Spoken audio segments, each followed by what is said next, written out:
Oke, jadi pertama kali merasakan gejala itu tanggal 10 Juli, 10 Juli di hari Jumat malam.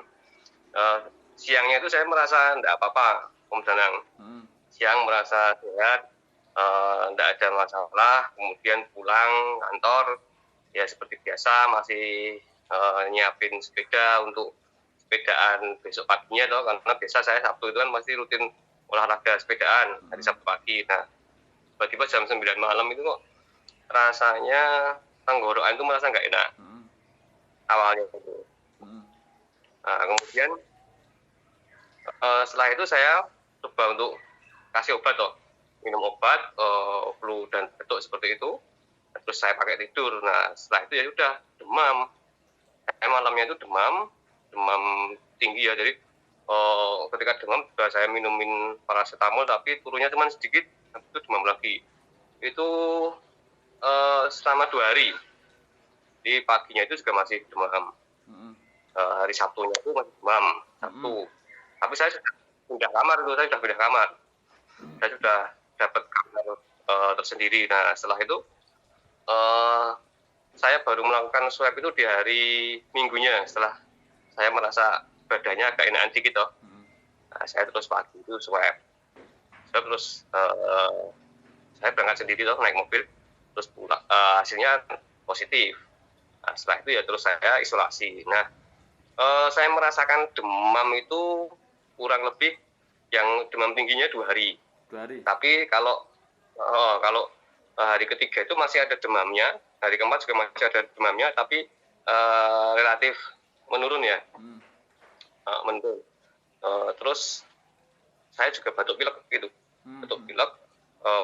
Terus hari ketiga ya, itu anosmia, terjadi anosmia, jadi tidak bisa membawi. Kemudian juga perasaannya juga hilang, jadi nggak bisa bawa apa-apa sama nggak bisa ngerasain apa-apa gitu. Nah, itu saya alami sampai dengan, kalau anosmianya sampai sekarang masih anosmia, kemudian mengecapnya sampai sekarang masih, cuman ya berangsur-angsur membaik gitu. Hari memang yang paling saya rasakan paling berat itu dari hari 1 sampai hari ke-5 itulah kurang lebihnya.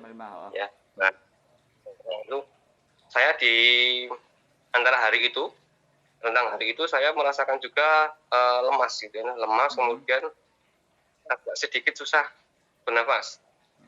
Nah, sedikit tapi sebentar, cuma sebentar merasakannya. Setelah itu saya terus alhamdulillah bisa normal kembali. Nah, kemudian hari ke-5 sampai hari 10 itu juga masih sama, saya masih batuk pilek, masih anosmia, tapi demamnya sudah enggak. Di hari ke-11 saya merasakan ini lagi, lemas lagi. Kemudian sesek juga, tapi sedikit aja. Sebentar, tapi itu ya normal kembali. Nah, itu. Bahkan kemarin saya juga merasakan lemas itu, ya ada sedikit susah nafas juga, cuman habis itu ya yang gitu.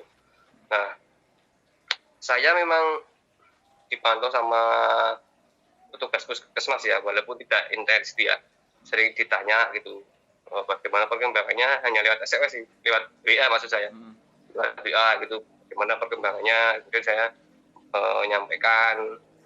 Nah gitu ya, memang gejala COVID memang kurang lebih ya seperti yang saya rasakan ini.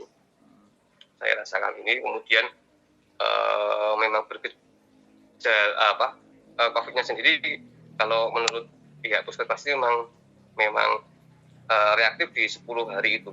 10 hari. Setelah ada yang positif, setelah itu memang terus itu Mas ya? Om ya, apa jenenge rasanya yang ngono ki ya? Ya, jadi kalau rata-rata kalau gejala yang masa-masa kritisnya itu ya 1 hari, hari pertama sampai dengan hari pertama gejala sampai dengan hari ke 5 10 itu lah. 10. Ya tapi ini beda-beda. Beda. 10 lah. 1 sampai 10. Tapi rata-rata biasanya di 1 sampai 5 itulah masa-masa kritisnya. Kalau penderita COVID itu seperti orang yang terpapar COVID itu. Itu Om Danang.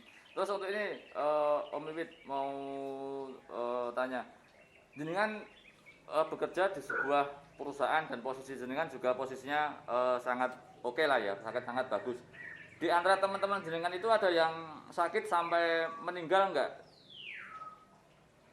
Ya, jadi selama ini memang sejak awal pandemi terjadi itu, memang di tempat kerja saya memang sudah ada yang terpapar. Jadi sejak awal itu memang sudah ada, namun dinyatakan sembuh, kemudian dia bekerja kembali. Selang-seling seperti itu sampai dengan sekarang. Ya. Sampai dengan sekarang. Terus kebetulan, saya yang kena kemarin akhirnya. Tapi untuk teman-teman rekan-rekan kerja yang sampai saat ini, alhamdulillah semuanya tidak ada yang sampai meninggal dunia. Tapi kalau sampai yang dirawat di rumah sakit pernah ada. Itu, ya. Oke. Terus gini, Om, masalah pas jenengan pasti merasakan tidak enak makan ya, nggak enak makan. Ini solusinya gimana? Atau kan jenengan biar cepet merasakan enak makan itu ada mungkin tips, mungkin dikasih minum makan daun apa, atau minum obat apa, atau cairan apa? Ya, nah kalau perihal makan ini memang sedikit tantangan ya, karena memang ketika COVID itu yang saya rasakan makan nggak enak karena nggak ada rasanya. Cuman saya waktu itu berpikir aja, ini kalau nggak saya kasih makan, saya nggak mau makan, ya pasti malah saya akan memburuk keadaannya gitu. Jadi enak nggak enak, mau nggak mau ya apa yang diberikan oleh keluarga ke saya, ya saya makan. Ya. Karena saya berpikirnya ini saya tetap harus dapat asupan asupan yang bergizi ya, maksudnya yang seimbang kalau bisa ketika sakit itu. Ya. Sehingga kita bisa tetap menjaga daya tahan tubuh kita. Karena kalau nggak makan kan banyak kejadian nih, info-infonya itu kalau nggak makan ujungnya kan pasti lemas. Nah kalau lemas, kalau pas COVID ini berbahaya sekali. Ya. Terus ketika lemas ini biasanya terus bisa terjadi sesak nafas dulu. Nah itu akhirnya terus banyak yang nggak ketolong di situ. Karena nafsu makan menurun, karena nggak bisa merasakan rasanya toh, sehingga seleranya turun, makannya kurang, badannya ngedrop. Nah, itu juga salah satu pemicu akhirnya kondisinya memburuk ya itu. Kalau saya sih menyemangatinya gini Om Danang, menyemangati ya saya harus kondisi seperti ini, saya nggak punya banyak pilihan ya kan, saya harus tetap makan untuk bertahan. Harus makan ya. Ya, harus makan. Terus? Bagaimanapun rasanya makanan itu. Buat kudu makan, jujurnya kudu makan enak, kudu makan. Harus makan. Makan, ya. Terus yang kedua? Makan. Apa? Ya, yakin itu tadi kalau saya atau gimana? Ya kalau saya memang ya berpikirnya tadi, karena makan itu pokok ya, penting ya. Karena ketika biar nggak ngedrop kita harus makan. Jadi itu yang mendorong saya, yang menjadikan semangat ya. Semangat saya harus makan saya harus tercukupi gitu, meskipun nggak ada rasanya. Terus gini Om, jenengan sudah punya anak ya, sudah punya putra ya. Untuk mengasih pengetahuan ke anak-anak, kan anak jenengan masih kecil-kecil, biar tidak mendekat ke jenengan gimana? Atau kacamata teriak, "Pak, ayah," gimana? Rasanya ya, gimana? Rasanya jenengan? Ya memang yang paling sulit itu waktu ketika swab kemudian hasilnya positif ya kan. Yang terbayang itu kan pasti kadang malah bukan diri kita sendiri, tapi orang-orang yang di sekitar kita, yang terdekat dengan kita. Dalam hal ini bisa keluarga ya kan. Nah, kebetulan saya ini kan satu rumah itu banyak isinya. Ada 10 orang dengan saya. Nah, itu kan yang paling saya pikirkan sebenarnya itu. Jadi, saya khawatir kalau misalkan mereka ikut terpapar ya kan, karena saya gitu. Nah, kebetulan sebelum saya terpapar pun saya sudah sering menyampaikan ke anak-anak bahwa saat ini sedang terjadi pandemi. Ya. Harus seperti ini. Ketika keluar harus seperti ini, harus rajin cuci tangan, dan harus sering saya sampaikan tentang prokes-prokes kepada mereka sebetulnya sebelum saya terkena COVID ini. Nah, ketika saya terkena, nah mereka pun juga akhirnya paham sendiri, oh kayak saya sedang COVID ini gitu. Jadi mereka pun otomatis sudah langsung menjaga jarak dengan saya. Ditambah memang juga mungkin dikasih tahu oleh keluarga yang lain ya. Tapi selama ini ya mereka ya hanya manggil-manggil gitu, manggil-manggil tok gitu aja. Ya gitu. Gitu aja, nggak ada masalah ya. Tapi sekarang udah ya, alhamdulillah ya. Gimana?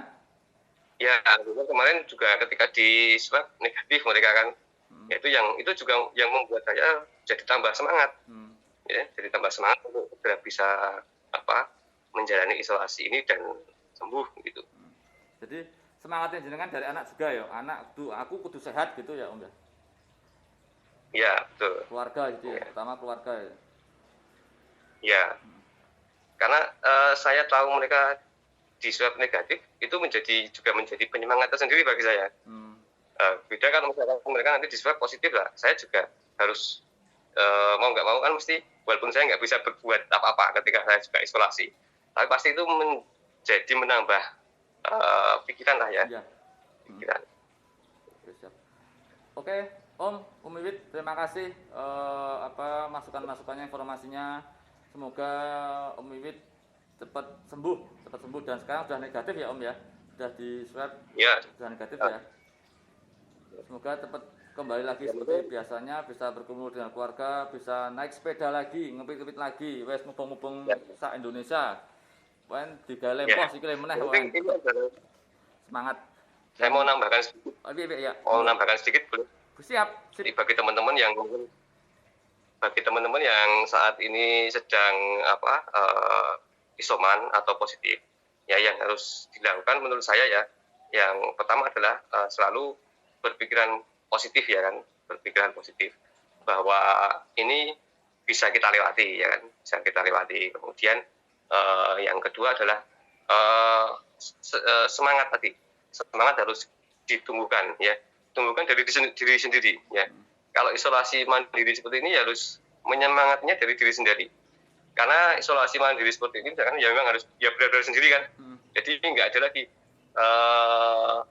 yang paling ya pengaruhnya untuk membangkitkan semangat itu selain diri kita sendiri. Ya kalau orang-orang di sekitar kita ya mendukung ya kan, mensupport ya kan, support. Tapi yang paling besar perannya adalah ya diri kita sendiri. Itu. Semangat lah ya pokoknya. Oke Mas Wiwit, Om Wiwit, makasih ya. Selamat istirahat. Siap. Saya tunggu aktivitasnya kembali naik sepedanya. Terima kasih. Assalamualaikum warahmatullahi wabarakatuh. Waalaikumsalam warahmatullahi wabarakatuh.